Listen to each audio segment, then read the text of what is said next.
Hello physics students. In our last physics class, you learned how to analyze two different kinds of rolling motions. In the first, we placed a round object on an incline, and that round object both linearly accelerated and rotationally accelerated at the same time. In the second, we launched a bowling ball down a bowling lane with no angular speed, and then we found the final speed after the slipping ceased. Now in both situations, there was both linear motion and rotational motion, and that meant we had to make a system of equations.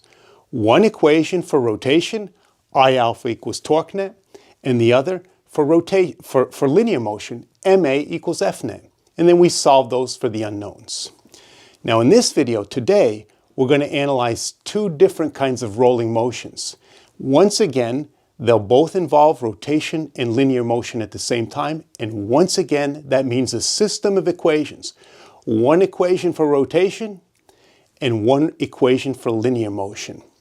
The first thing we're going to study is right here. Some kind of cylinder with a string wrapped around it. What I'm going to do is produce an acceleration by pulling up on this string. Now, there are two possibilities here.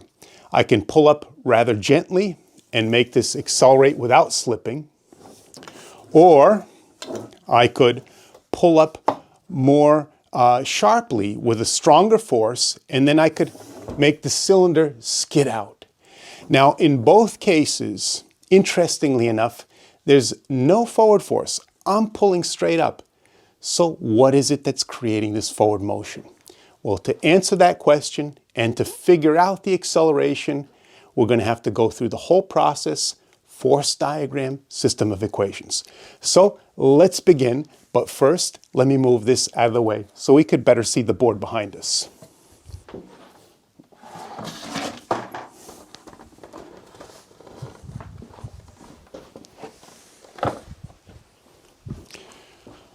So here we are, rolling objects 2. I didn't write complete sentence here because I wanted to be concise. We pull up 5 newtons on a string wrapped around a 2 kilogram, 0.1 meter, that means the radius, cylinder. Part A, if mu static is 0.5, determine the acceleration.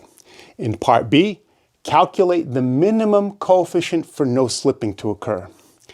Now, as you know, in class, I was getting very harsh about always drawing a force diagram. So you should do that all the time because that really sort of organizes your thoughts. If you skip that, jump right to the equations, well, even I get lost in a situation like that. Without diagrams, there's no way to form these equations with complete certainty. So here it is. Here's my cylinder, horizontal surface and string. Now I made this in orange color so that it's nice and light so that the forces stand out. So hopefully you could see this. I think I see on the camera you can. And you should do the same thing in your notebook. Don't draw this, maybe take pencil and go kind of lightly.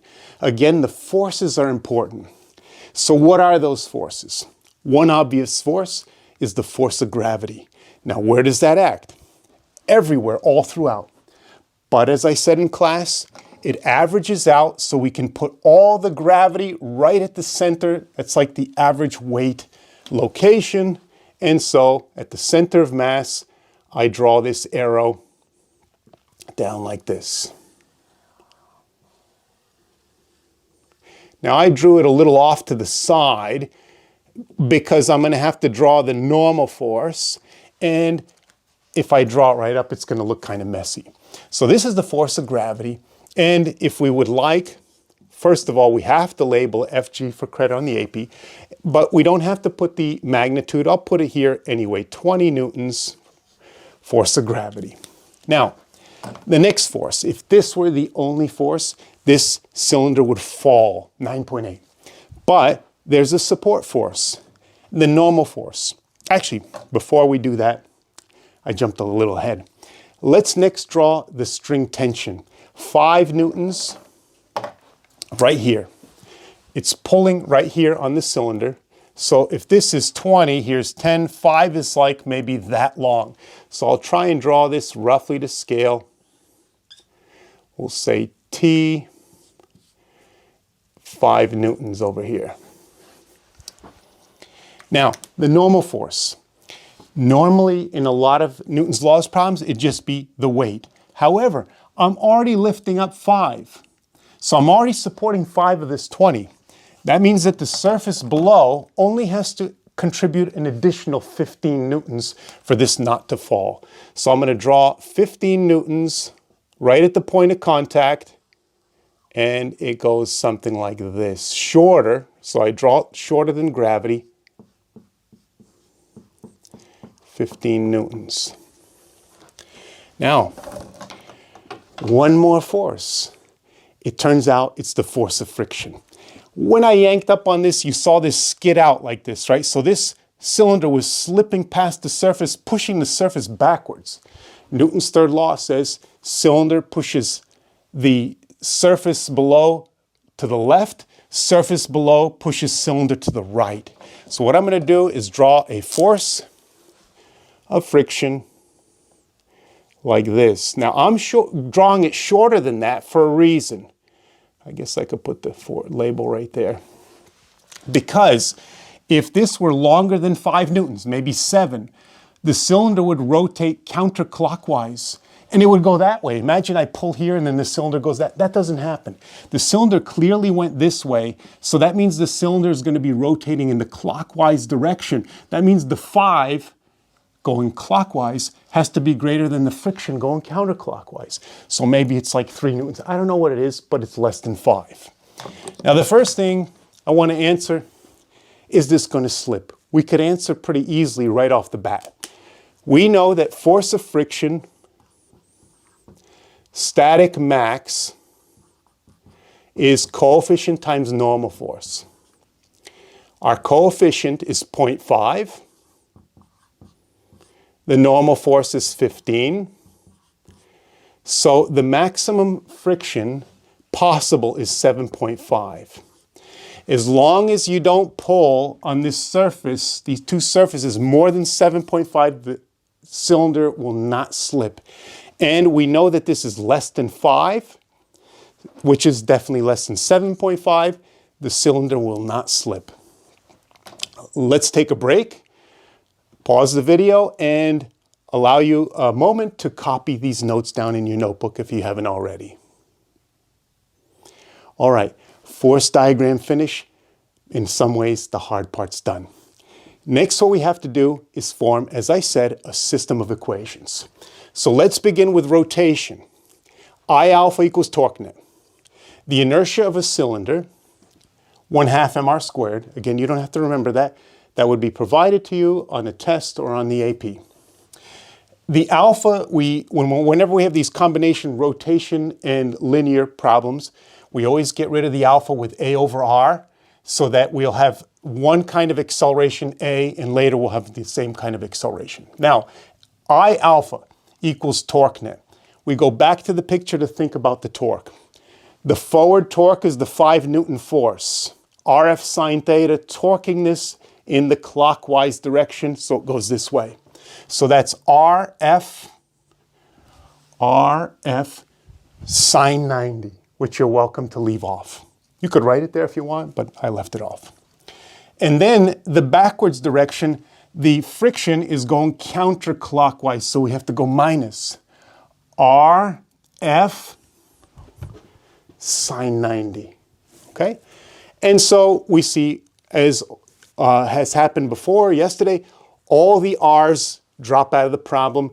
You could divide that one away, and then this one, and it leaves us with 1/2 ma equals tension minus force of friction. There's our first equation.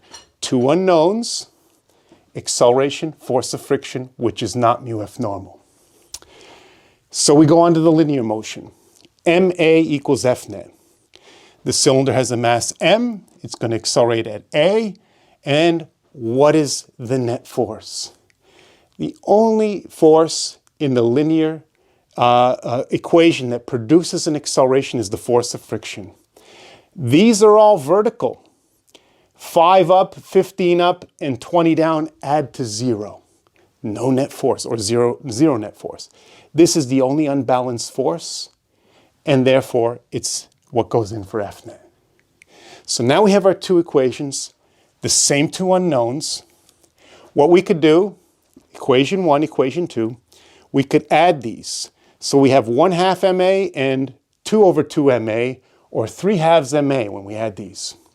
When we add these sides, tension, and then we have negative force of friction, positive force of friction, cancel to 0. So there's the equations added. Let's take a moment. In case you need to catch up, go ahead, pause the video, and write these notes in your notebook. Moving on. So now we're solving for acceleration. So we can move the other variables to the other side, multiply the 2 to the other side, divide by 3m. There's the expression for the formula for acceleration. Now we can plug in our data and get 1.67 meters seconds squared. Interestingly, notice the radius of the cylinder dropped out of the problem. So whether I had a cylinder like this or big giant one, that doesn't affect the acceleration. Now the big giant one might have more mass, okay, and then there's less acceleration. But if I could make a giant cylinder, maybe styrofoam, that's the same mass as this one, and I pull up with 5 newtons, same acceleration. Interesting. All right, so then we also want the tension. Oh, I didn't put that, but, oh no, never mind, we know the tension. The next thing, part B, calculate the mu minimum for no slipping to occur. So what we need to do is figure out what that force of friction is. And we can figure out that force of friction from equation 2. And do MA is the force of friction, we get 3.3 newtons. The reason why we did that is now we can calculate the coefficient that we know the force of friction and the normal force, we could get the coefficient. So we plug in the 3.33, coefficient unknown, 15 newtons for normal force as we determined back here. Divide by 15, 0.22 is the minimum coefficient of friction. Anything more than that, 0.3, it doesn't slip. Anything less, 0.21, oh, you pull up with 5 newtons, it's going to skid out. So let's take a moment, copy these notes down in your notebook if you need to. All right, so recap, force diagram, don't make me yell at you in class again. Draw it all the time when you start a problem. The forces in rotation have to go at the point of contact, that's key. Gravity is in the center, the normal force is right at that point of contact, same with friction, and tension was applied here, and that allows you to get the torques properly calculated. I alpha torque net, MA equals F net, solve. All right, on to our second example.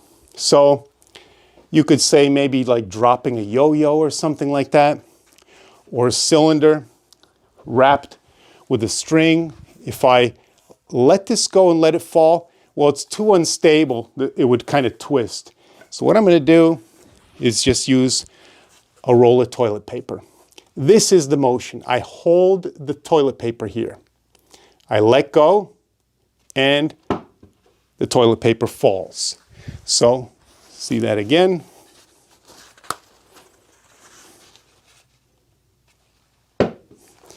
So, as you can see, this is both linearly moving, accelerating, and rotationally accelerating. We want to analyze this for two things. The acceleration as it descends, it's not going to be 9.8 because I'm holding it back on this end a little bit. And I want to figure out the tension as it's falling.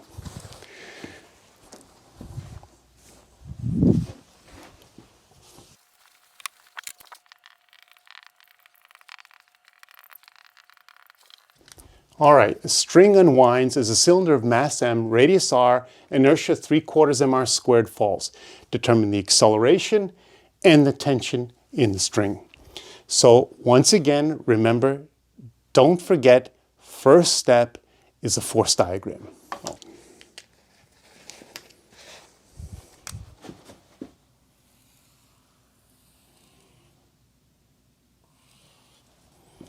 All right, so here's the cylinder with the string wrapped around. Hopefully you could see that. Hopefully that's dark enough. So the first obvious force, the force of gravity, straight down, right at the center of mass. The other force, the string tension, applied right here. Now I draw that less than the force of gravity because as we saw, the roll descended. If I put this bigger, then that would mean there was more net force up, the roll would ascend. And that didn't happen. Once again, system of equations. We begin with rotation. I alpha equals torque net. Now, the inertia, 3/4. Again, we get rid of the rotational acceleration by substituting in A over R. Now, what creates the torque? Not the gravity. Torque, RF sine theta. This is applied at radius 0. So when you do 0 times force of gravity sine whatever, you get 0. This is the only one that's creating torque, the only force. And so the torque of that is R, F, sine 90, which we could leave off. The radii all drop out. For example, this is, well, maybe I shouldn't do that. Radii drop out, you could look at it carefully to verify that. And then what we're left with is 3/4 MA equals tension. So there's our first equation. Once again, two unknowns, acceleration, tension. So we need a second equation, linear. MA equals F net. We have a cylinder of mass M, acceleration A. The net force, if you look at this diagram, we've got a forward gravity, a backwards tension. So we do forward force, gravity.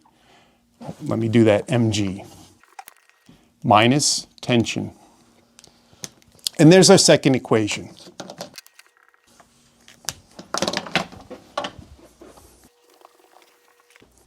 Once again, we add both equations. We add both the left sides, 3/4 MA plus MA, and then both the right sides. We have mg. Oh, I ran out of room. Let me write a little smaller. Mg minus tension plus tension. The tensions drop out. These can be combined as 4/4 plus 3/4 gives us 7/4. MA equals mg. The m's drop out. We can move the fraction over to the other side as 4/7 g. And there's our linear acceleration.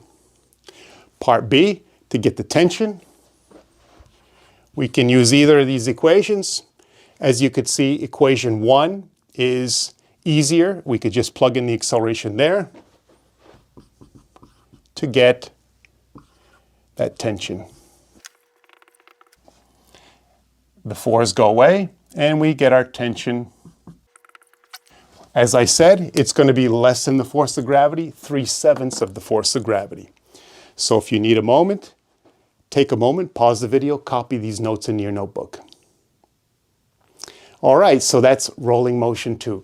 Two more situations of rolling analyzed. The first, we pulled up on a string of a cylinder on a level surface, and then it rolled and linearly moved. System of equations, solve for the unknowns. This example, we dropped a cylinder that was had a string wrapped around it. It unwound, so it rotated and moved. System of equations, rotation linear, two equations, two unknowns, solve, get the acceleration and tension. So that's rolling motion 2. Take a moment, look over your notes, make sure you really understand the force diagrams, where all the equations came. The specifics of solving, not so important. It's really the setup, as always, that is where the physics is. So I hope you enjoyed the video. I'll see you in the next physics video.